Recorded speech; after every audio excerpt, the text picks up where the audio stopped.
Breaking news. Special report. The Machar surrounding. A nation on edge. By Go Explore 251. Juba, South Sudan. Part 1. The scene in Juba. Military tension at dawn. In the quiet early hours of Sunday, residents of the upscale Jebel district in Juba awoke to the sound of diesel engines and the sight of military convoys. Armored SSPDF trucks and heavily armed soldiers took positions around the residence of First Vice President Dr. Riek Machar, a key figure in the 2018 revitalized peace agreement. Witnesses say that by mid-morning, the perimeter was heavily fortified. Roadblocks were erected, vehicle searches became routine, and even pedestrian movement was restricted in the immediate vicinity. What caught the attention of many was not only the presence of South Sudan's own security forces, but also the unmistakable sight of Ugandan military personnel, members of the Uganda People's Defense Forces, UPDF, taking part in the operation. A senior security source, speaking on condition of anonymity, described the deployment as a security precaution during a sensitive political moment, but stopped short of confirming whether it was linked directly to the ongoing talks over Machar's release. Part 2. The political stakes. Why Machar matters. Dr. Riek Machar is no stranger to South Sudan's political turbulence. As the leader of the Sudan People's Liberation Movement in opposition, SPLMIO, his role in the country's fragile unity government is both pivotal and controversial. His relationship with President Salva Kiir has been marked by uneasy truces, multiple peace agreements, and periodic breakdowns that have, in the past, triggered armed conflict.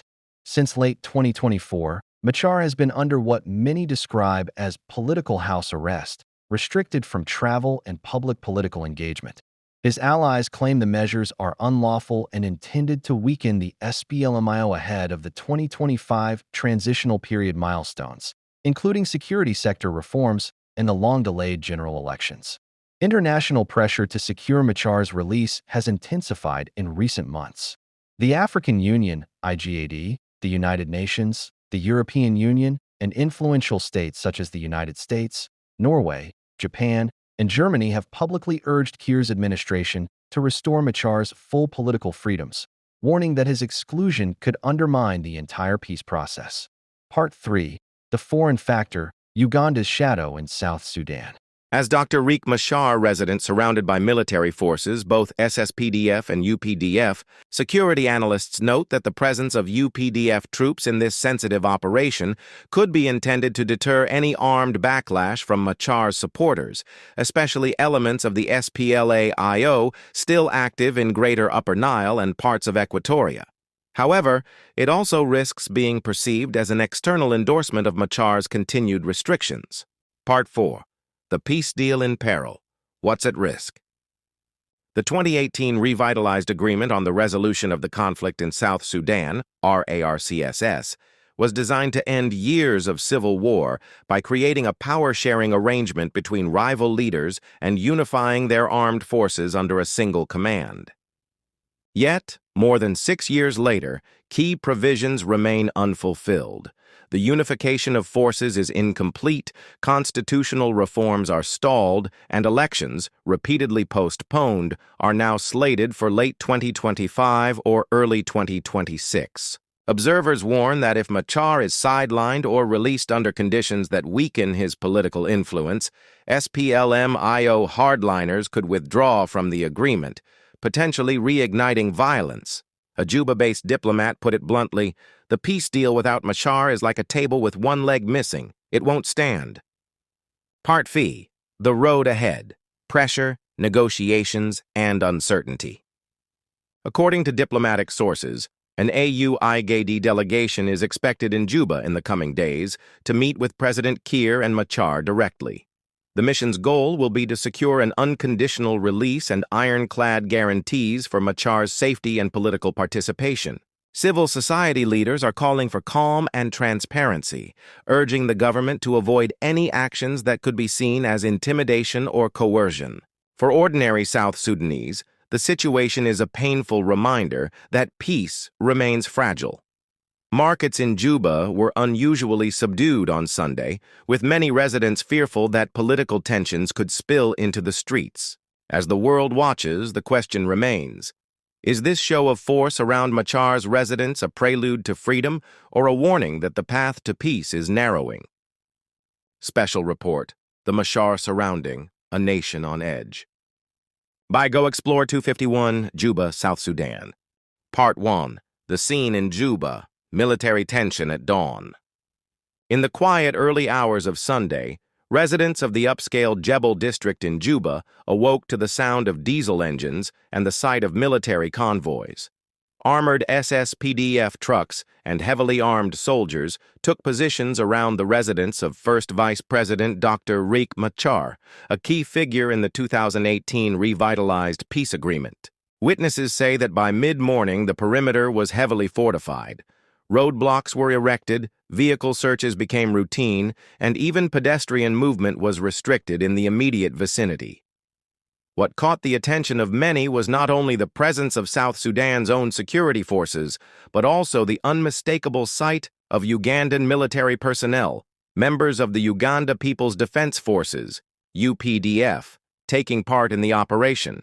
A senior security source, speaking on condition of anonymity, described the deployment as a security precaution during a sensitive political moment, but stopped short of confirming whether it was linked directly to the ongoing talks over Machar's release.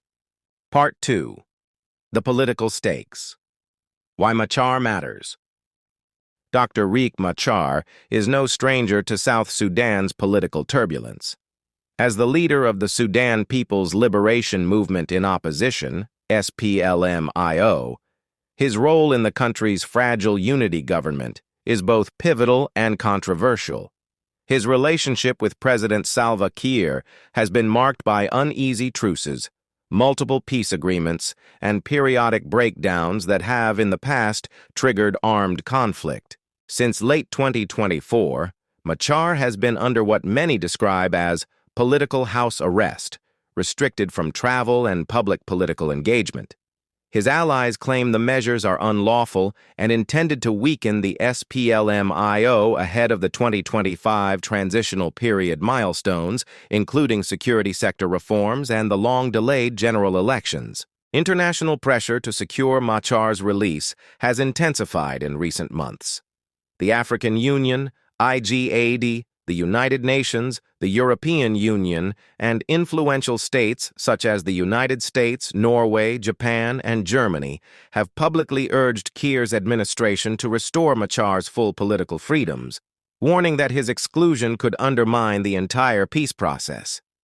Part 3. The Foreign Factor: Uganda's Shadow in South Sudan. The UPDF's involvement in this latest deployment has reignited debate over Uganda's role in South Sudanese affairs. Kampala has a long history of intervention in its northern neighbors' conflicts.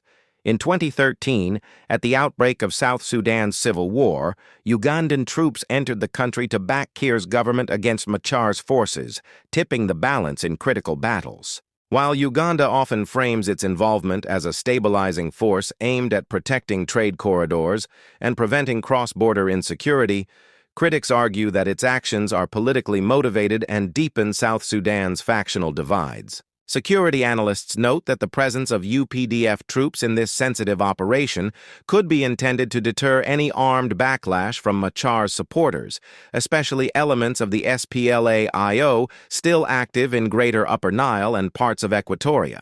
However, it also risks being perceived as an external endorsement of Machar's continued restrictions. Part 4.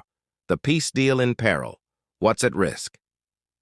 The 2018 Revitalized Agreement on the Resolution of the Conflict in South Sudan, RARCSS, was designed to end years of civil war by creating a power-sharing arrangement between rival leaders and unifying their armed forces under a single command. Yet, more than 6 years later, key provisions remain unfulfilled. The unification of forces is incomplete, constitutional reforms are stalled, and elections, repeatedly postponed, are now slated for late 2025 or early 2026. Observers warn that if Machar is sidelined or released under conditions that weaken his political influence, SPLM-IO hardliners could withdraw from the agreement, potentially reigniting violence. A Juba-based diplomat put it bluntly, The peace deal without Machar is like a table with one leg missing. It won't stand. Part V. The road ahead. Pressure, negotiations, and uncertainty. According to diplomatic sources, an AU-IGAD delegation is expected in Juba in the coming days to meet with President Kiir and Machar directly. The mission's goal will be to secure an unconditional release and ironclad guarantees for Machar's safety and political participation. Civil society leaders are calling for calm and transparency, urging the government to avoid any actions that could be seen as intimidation or coercion. For ordinary South Sudanese, the situation is a painful reminder that peace remains fragile. Markets in Juba were unusually subdued on Sunday, with many residents fearful that political tensions could spill into the streets. As the world watches, the question remains: is this show of force around Machar's residents a prelude to freedom or a warning that the path to peace is narrowing? Special Investigation, Dr. Bol Mel, the businessman who interrupted diplomacy. By Go Explore 251, Juba, South Sudan. Part 1. The incident that shocked the room. The African Union, AU, and Intergovernmental Authority on Development, IGAD, arrived in Juba this week with a clear mission: to rescue South Sudan's fragile peace process amid tensions over the status of First Vice President Dr. Riek Machar. The talks, closed to the public and heavily guarded, were meant to address security reforms, political inclusivity, and a roadmap toward elections. But mid-session, proceedings were thrown off script when Dr. Bol Mel, one of South Sudan's most prominent businessmen, entered the venue without prior scheduling.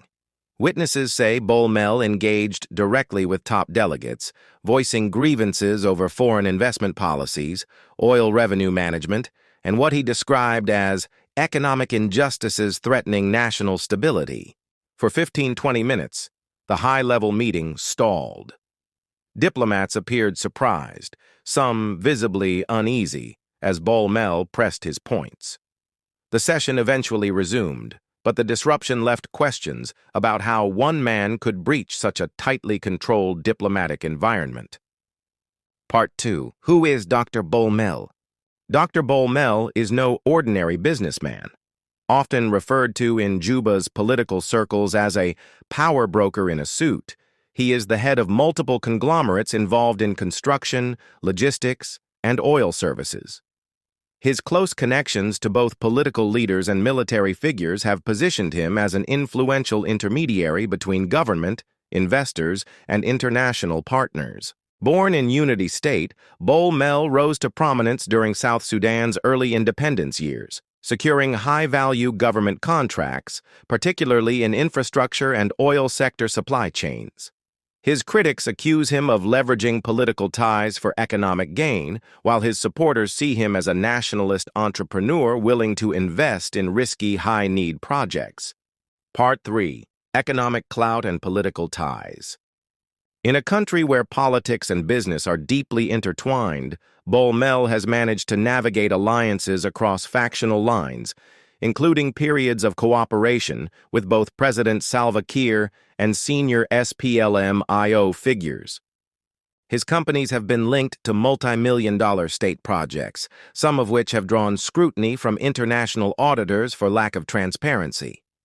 Despite this, Bol Mel maintains significant leverage in policy discussions, often using his platform to challenge foreign control over South Sudan's natural resources. According to economic analysts, Bol Mel is among a small circle of businessmen who can sway government decision-making by mobilizing economic arguments tied to national sovereignty.